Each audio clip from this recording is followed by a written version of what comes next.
Hey, Johnny, did you get my text? I sent you a picture, man. No, I haven't looked at my text lately. Let me check and I'll call you back. I thought you just checked now. I don't know how to do that. Oh, okay. I understand. Technology is a double-edged sword, my friend. Call me back.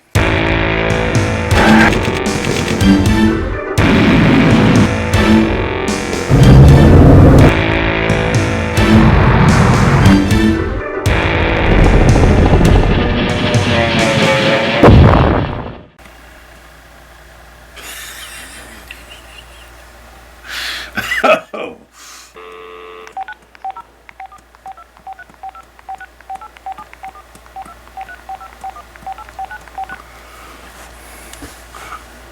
Wow, that is really big, Moe. I knew you would like it.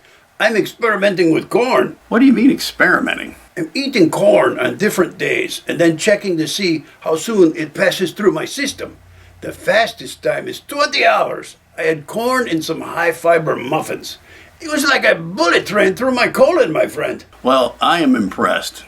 Hey, are you coming by the show tonight, Moe? I wouldn't miss it, Johnny.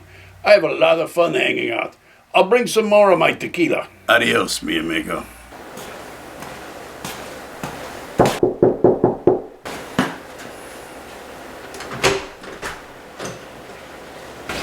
I'm sorry my butler didn't get the door for you.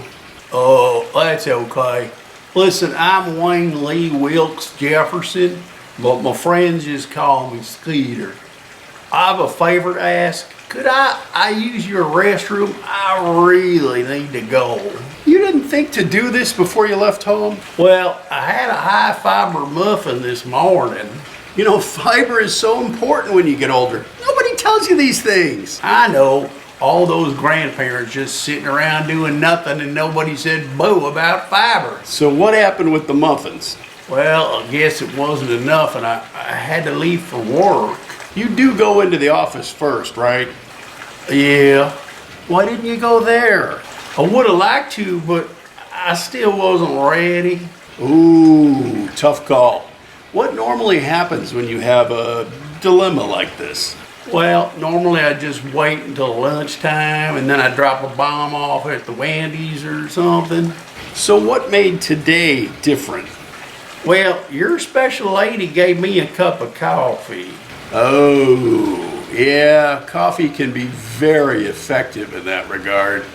So, not to be too abrupt, but it's kind of your missus's fault that I need to use your bathroom. Well, technically we're engaged, but I do see your point. Explain to me who you are again. I'm your pool guy, Wayne Lee Wilkes Jefferson, but my friends just call me Skeeter. Okay.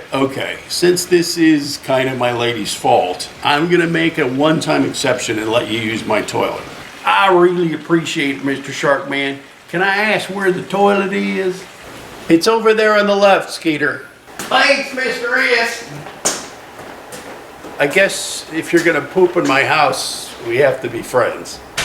Ladies and gentlemen, please give a big Johnny Sharkman Show welcome to Jessica Hot Pocket and her continuing segment, Where Have They Gone?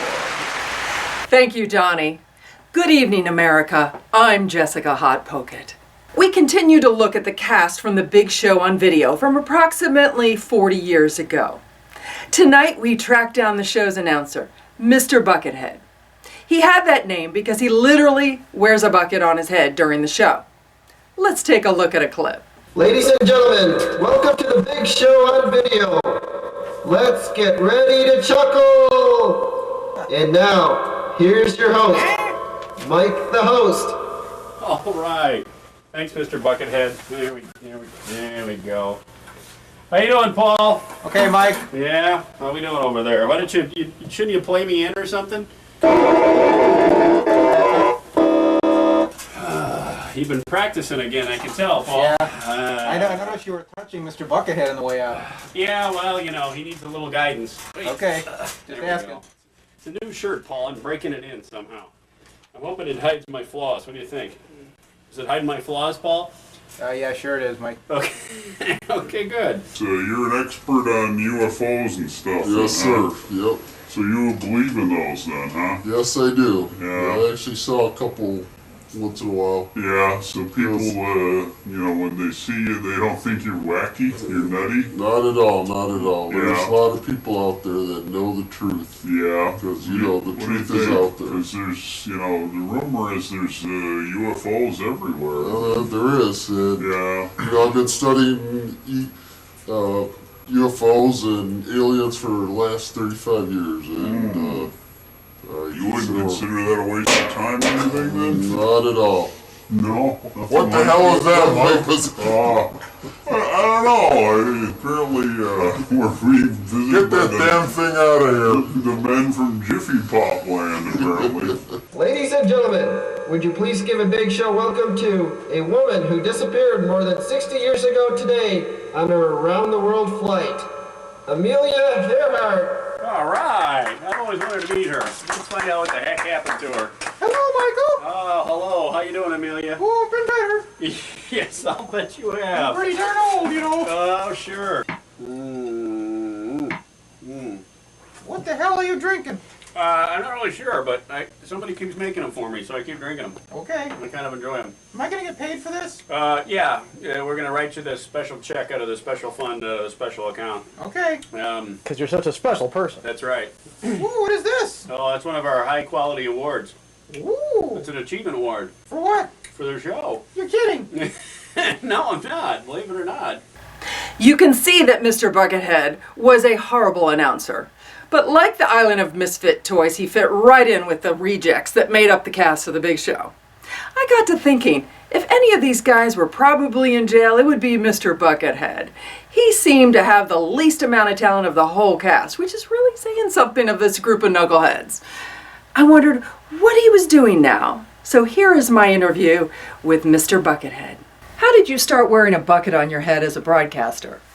When I started out in the radio business, I had a high, squeaky voice. An old veteran in the news department took pity on me and gave me his old bucket.